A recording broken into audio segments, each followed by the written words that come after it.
Bapatla Narayana school HM విద్యార్థులపై చేయి చేసుకోవడమే కాక అడగడానికి వచ్చినటువంటి పేరెంట్స్ను బయట నిలబెట్టే విద్యార్థిని బెదిరించినటువంటి వైనం ఆగ్రహాన్ని కలిగిస్తోంది. అంతేకాకుండా తెలుగు టీచర్ హెరాస్మెంట్ చేస్తున్నారంటూ కూడా విద్యార్థులు ఆరోపిస్తున్నారు. క్లాస్ రూమ్లో ఏయ్ ఓయ్ అంటూ కూడా ఆడపిల్లల్ని పిలుస్తున్నారని విద్యార్థులు అంటున్నారు.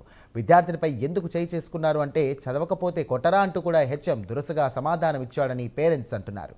తర్వాత తాను కొట్టలేదని కూడా ప్రూఫ్ చూపించండి అంటూ మాట మార్చాడు. ఏమి చేసుకుంటారో చేసుకోండి అంటూ హెచ్ఎం అనడంపై విద్యార్థుల తల్లిదండ్రులు ఆగ్రహం వ్యక్తం చేస్తున్నారు. ఈ నేపథ్యంలో వేదనలో విద్యార్థిని సోషల్ మీడియాలో పెట్టినటువంటి పోస్ట్ వైరల్గా మారింది.